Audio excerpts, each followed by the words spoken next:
if they want to move on from Jared Goff, how do they do it? The money it makes it, I think, almost impossible. Well, nothing's impossible in the NFL, Greeny. You could figure out a way to do anything. And I don't know how they do it. I'd have to sit down and crunch the numbers on the books, but I do know that they have some very smart people in the Rams front office, very smart people. There's an organization that was rated this offseason, and if it means sacrifices along the way that you have to make, if you believe that it's worth doing in the best interest of your team, that's what they'll do. But as Les Snead himself said, Jared Goff is their quarterback at this time. And the future is a quote-unquote beautiful mystery. You never heard him say, no, we're not going to consider anything else. He's our guy. He'll be back. We're not looking. You didn't hear any of that. You heard somebody who clearly opened the door on the Rams exploring a quarterback change this offseason. No question about it. Damien Woody, what do you think? Jared Goff stinks.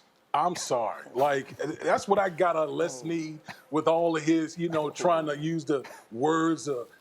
He's just off. And I know that when McVay talks, when he looks at Jared Goff on the field, he just gets nauseated, knowing that we got this big contract that we don't even know if we can really move it, and I might be stuck with this guy. So,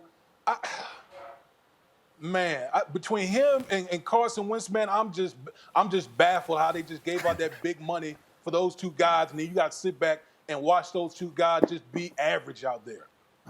There are any number of similarities between the two. They were the first and second pick in the same draft.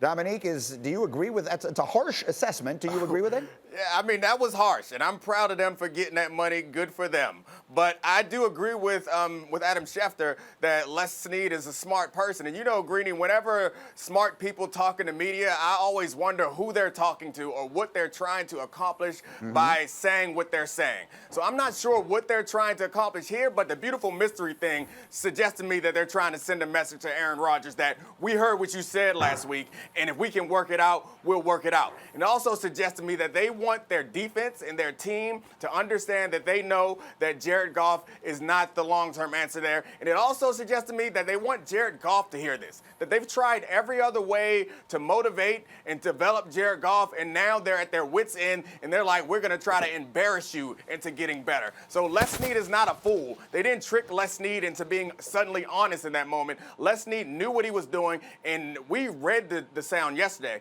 Today, we actually listened to it. It's so much more painful if you listen to the whole thing. They say, is Jared Goff going to be with the Rams? And he looks at his calendar and he says, I don't know, what's today? Well, he's a Ram today. Like, that is so insulting, and none of that was a mistake. They didn't shock Les Snead with that question. He purposely did that to communicate several things to several people. So if I'm Jared Goff, I've been put on notice by them. If he hasn't already, he knows that his time is almost up. Thank you for watching ESPN on YouTube. For live streaming sports and premium content, subscribe to ESPN+.